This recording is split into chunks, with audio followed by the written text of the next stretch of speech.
بسم الله الرحمن الرحيم.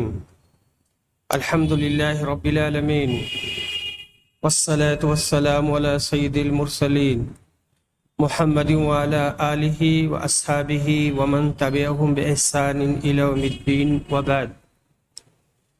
ناظرین، السلام علیکم ورحمۃ اللہ وبرکاتہ.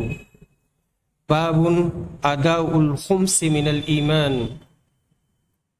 اس مسئلے کا بیان کہ مال غنیمت کا 5واں حصہ حاکم کو دینا اور اسے ادا کرنا ایمان کا جز ہے.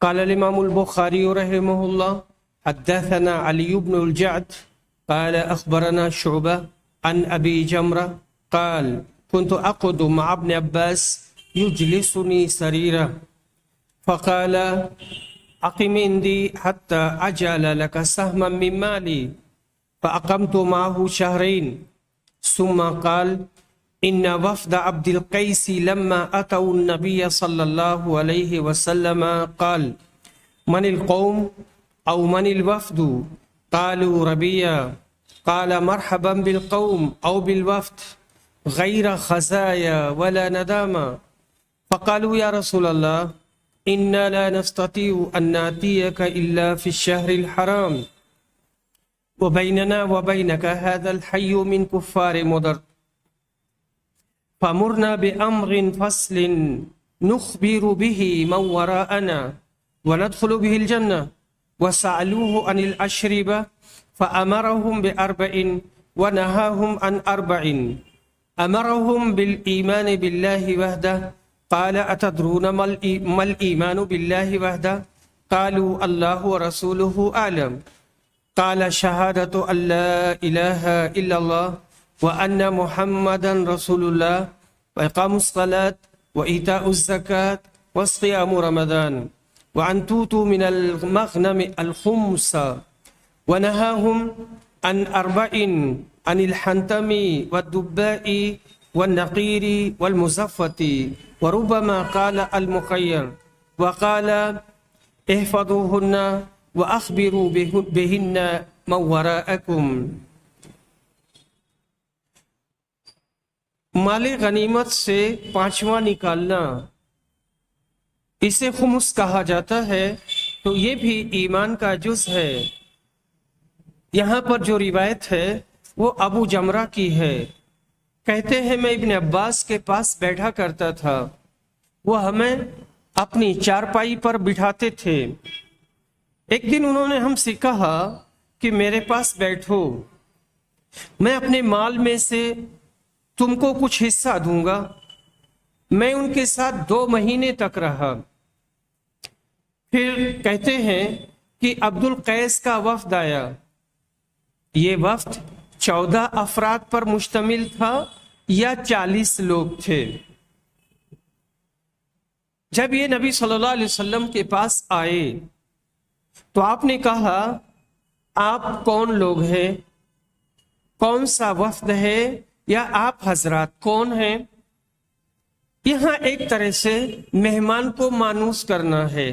بہت پیار بھرے انداز میں نرمی و شفقت کے ساتھ آپ نے پوچھا. ان لوگوں نے کہا ہمارا تعلق ربیہ سے ہے. ربیہ یہ مشہور قبیلہ ہے، ربیہ اور مضر.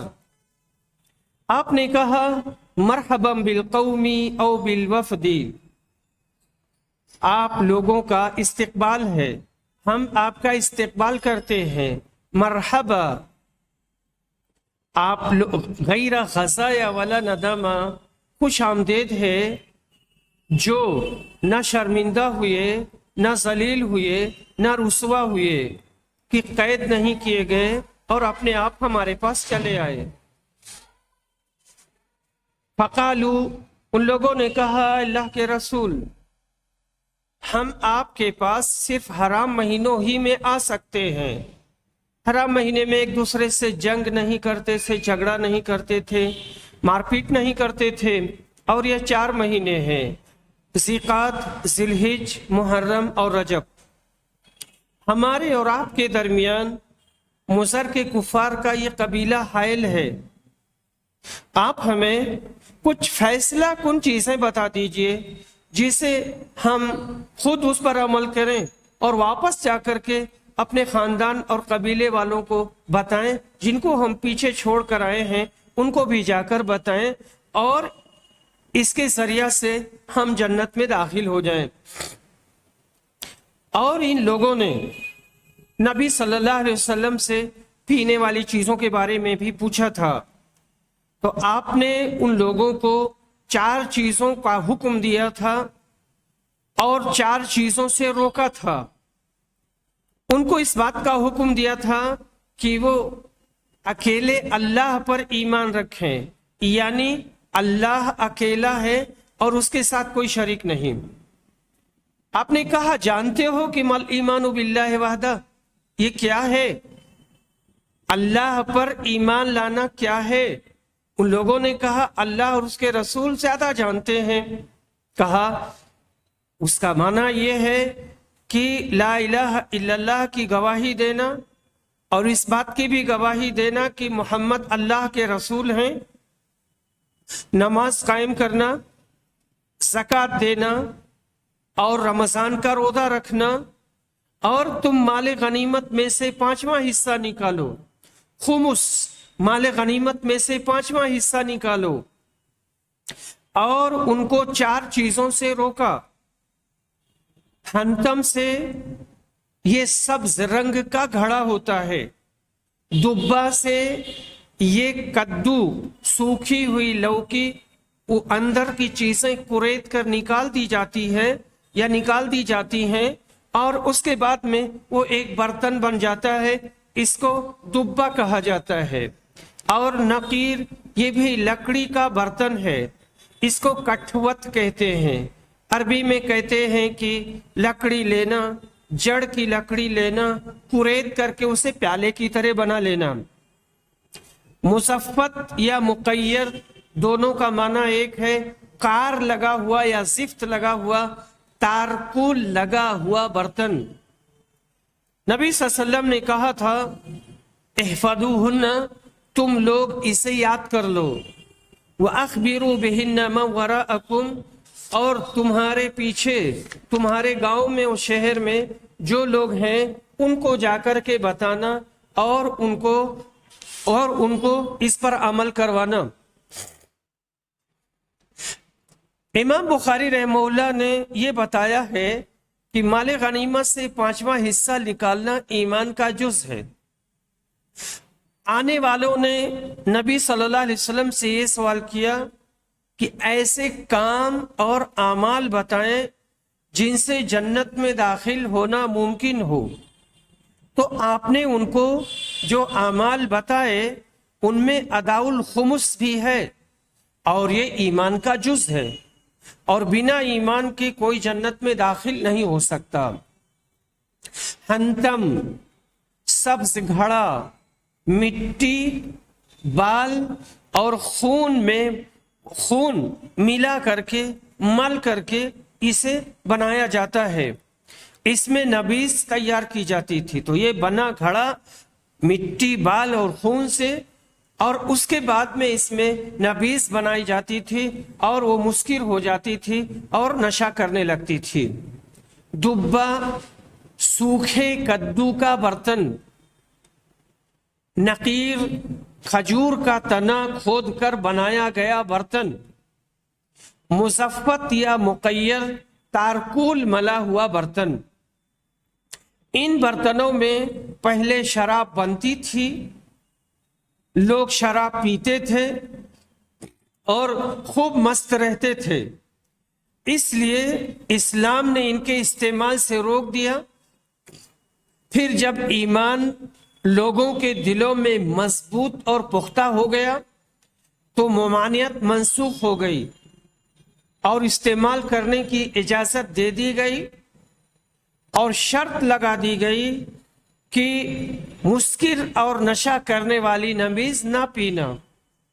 کہا تھا کہ برتن کسی چیز کو حلال اور حرام نہیں کرتی، لیکن جس نبیذ میں نشہ ہو جائے تم اسے نہ پینا۔ یہاں جو ایک لفظ آیا ہے وفد، تو وفد کہتے ہیں منتخب اور چنندہ جماعت جو کسی قوم، ادارہ، ملک یا گاؤں کی نیابت کرے اور اپنی باتیں حاکم، افسر یا متعلقہ شخص کے سامنے جا کر پیش کرے۔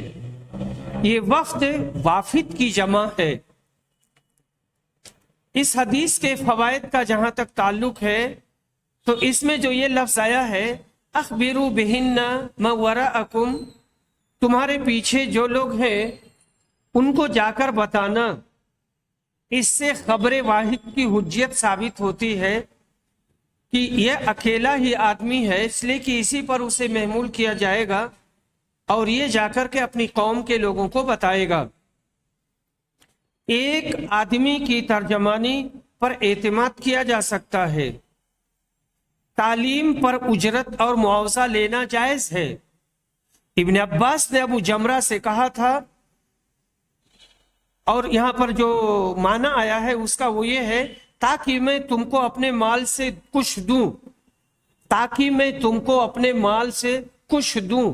یہی ان کی اجرت تھی اور وہ 2 مہینے تک وہاں ٹھہرے رہے تھے۔ جس طرح معاصی پر پابندی اور قید و بند لگائی جائے گی، اسی طرح اس کے وسائل پر ممکنہ پابندی لگائی جائے گی، کیونکہ وسائل کا حکم بھی مقاصد کا ہوا کرتا ہے۔ نبی صلی اللہ علیہ وسلم نے ان برتنوں کے استعمال پر پابندی لگا دی تھی جس میں لوگ شراب پیا کرتے تھے، اور یہ اس وجہ سے تھی کہ ان کو اپنا مینوشی اور میکشی کا زمانہ یاد نہ آ جائے اور ایسا نہ ہو کہ پھر ادھر ہی پھسل جائیں۔ آنے والے کا استقبال کرنا، مرحبا اور خوش آمدید کہنا جائز ہے، یہ کہنا چاہیے اور ان کا استقبال کرنا چاہیے، ان کی تکریم کرنی چاہیے اور ان کی عزت کرنی چاہیے۔ سب سے پہلے یہ جملہ یعنی مرحبا کا جملہ سیف بن ذی یزن نے کہا تھا۔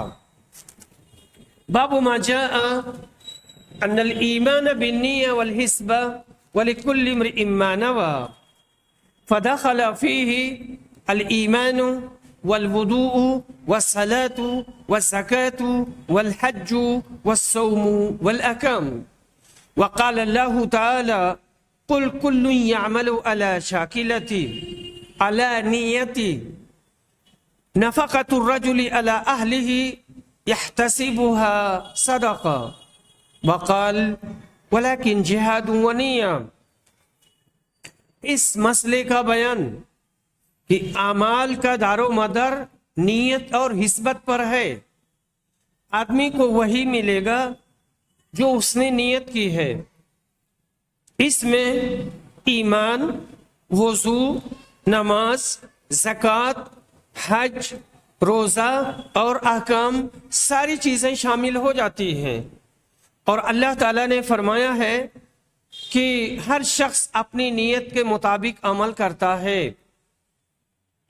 نفقۃ الرجل علی اہلہ، آدمی اپنے گھر والوں کے اوپر جو خرچ کرتا ہے اور اجر و ثواب کا امیدوار ہوتا ہے تو یہ صدقہ ہے۔ فتح مکہ کے موقع پر رسول صلی اللہ علیہ وسلم نے کہا تھا مکہ فتح ہونے کے بعد میں اب ہجرت نہیں ہے، لیکن کہا تھا جہاد اور نیت باقی ہے، جہاد اور نیت باقی ہے۔ یہ روایت حضرت عمر رضی اللہ عنہ سے مروی ہے۔ قال، اعمال کا دار و مدار نیت پر ہے۔ آدمی کو وہی ملے گا جو اس نے نیت کی ہے۔ جس کی ہجرت اللہ اور اس کے رسول کی ہوگی تو اس کی ہجرت اللہ اور اس کے رسول کے لیے ہوگی، اور جس نے دنیا حاصل کرنے کے لیے یا کسی عورت سے شادی کرنے کے لیے ہجرت کی تو اس کی ہجرت وہی ہوگی جو اس نے نیت کی ہے۔ اگر اس کی نیت ہجرت کے لیے ہے تو ہجرت کا ثواب ہوگا، اور اگر اس نے مالی منفعت کے لیے عورت سے شادی کرنے کے لیے یا کسی اور مقصد کے لیے کیا ہے تو اس کو وہی ملے گا۔ تمام اعمال کا دار و مدار نیت اور اخلاص پر ہے، اور ہر آدمی کو وہی ملے گا جس کی وہ نیت کرے گا۔ حسبہ اور احتساباً دونوں ایک ہی معنی میں ہے، اجر و ثواب کے لیے۔ تمام اعمال شریعہ کا اعتبار نیت اور حسبت سے ہوگا۔ حسبہ کا مطلب ہے اجر و ثواب۔ اعمال میں تعدد اور اشتراک پایا جاتا ہے، اور جہاں تعدد ہوگا وہاں تمیز کے لیے نیت ضروری ہوگی، یعنی تمیز کے لیے اور فرق کرنے کے لیے نیت کریں گے۔ اعمال بہت ہیں، نیکی کے کام بہت زیادہ ہیں، اسی اعتبار سے نیت کی جائے گی۔ الوضو، امام بخاری رحمہ اللہ نے وضو میں نیت کی بابت اختلاف کی طرف اشارہ کیا ہے کہ وضو میں نیت کریں گے یا نہیں کریں گے، اور بتایا ہے کہ کچھ لوگ وضو کے لیے نیت شرط نہیں مانتے، جیسے امام اوزاعی اور امام ابو حنیفہ رحمہم اللہ۔ جمہور علماء نے وضو کے لیے نیت شرط مانی ہے اور صحیح دلیلوں سے استدلال کیا ہے، جس میں وضو پر ثواب کی بات کہی گئی ہے، اور یہ بھی عبادت ہے۔ بہت ایسی حدیثیں آئی ہیں جن میں یہ بات کہی گئی ہے کہ آدمی وضو کرے گا تو اس کو اس پر ثواب ملے گا، اور اس طرح سے اس کے گناہ جھڑ جائیں گے اور پانی کے آخری قطرے سے نکل جائیں گے۔ الصلاۃ، اس کے لیے نیت شرط ہے، اس بابت کسی نے اختلاف نہیں کیا ہے۔ الزکوٰۃ، بادشاہ کے لینے سے فرضیت ساقط ہو جائے گی، یعنی لوگوں نے اپنی اپنی زکوٰۃ بیت المال کو دے دیا، بیت المال کو دے دیا تو گویا کہ بادشاہ کو دے دیا۔ کہتے ہیں کہ بادشاہ کے لینے سے فرضیت ساقط ہو جائے گی، بھلے ہی صاحب مال نے نیت نہ کی ہو، کیونکہ سلطان اس کے قائم مقام ہے، وہ وکیل ہے، اور پھر وہ مال کو خرچ کر دے گا، ختم کر دے گا، دے دے گا لوگوں کو، اور اس کی طرف سے ادا ہو جائے گا اور اس کو ثواب ملے گا۔ الاحکام، وہ معاملات جن میں کورٹ اور کچہری میں جانے کی ضرورت پڑتی ہے، جیسے خریدنا، بیچنا، نکاح کے مسائل یا طلاق کے مسائل، بہت سارے مسائل ہیں جن میں کورٹ اور کچہری میں جانا پڑتا ہے، یہ ساری چیزیں بھی اس میں شامل ہیں۔ ابن منیر کا ضابطہ، ابن منیر رحمہ اللہ نے ایک بہت خوبصورت اور بہت بہترین ضابطہ بتایا ہے۔ وہ کہتے ہیں ہر وہ عمل جس کا فائدہ فوری طور پر ظاہر نہ ہو، بلکہ مقصود ثواب کا طلب کرنا ہو، تو اس میں نیت ضروری ہوگی۔ یعنی ایسا عمل فوری طور پر اس کا فائدہ ظاہر نہیں ہو رہا ہے اور اس نے اس کام کو اجر و ثواب کے لیے کیا ہے، تو اس میں نیت کرے گا۔ اور وہ کام جس کا فائدہ فوراً ظاہر ہو، تو اس میں نیت کی شرط نہیں ہے۔ فتح الباری جلد نمبر 1 صفحہ نمبر 136۔ جس کام کو کرنا ہے اور فوراً اس کا رزلٹ اور نتیجہ آ رہا ہے، تو ایسی صورت میں کہتے ہیں کہ نیت کی شرط نہیں ہے۔ الشاکلہ، اس کے معنی ہوتے ہیں نیت، طریقہ۔ الطریقہ الناہیہ وقیل الدین، ناہیہ جانب کو کہتے ہیں، تو نیت کے معنی میں ہے یہ۔ ترجمۃ الباب میں 3 چیزیں آئی ہیں: الاعمال بالنیہ، الحسبہ لکل امرئ ما نوی۔ حضرت عمر کی حدیث سے پہلے جز کی مناسبت واضح ہے۔ حضرت ابو مسعود انصاری کی حدیث میں یحتسبھا ہے، اس سے دوسرے جز کی مناسبت ثابت ہے۔ حضرت سعد بن ابی وقاص کی حدیث میں تبتغی بہا وجہ اللہ، سے تیسرے جز کی مناسبت ثابت ہے۔ اس طرح سے یہ جو ہمارا باب ہے ان الایمان بالنیہ والحسبہ، اور اس کے سارے مسائل واضح ہو جاتے ہیں۔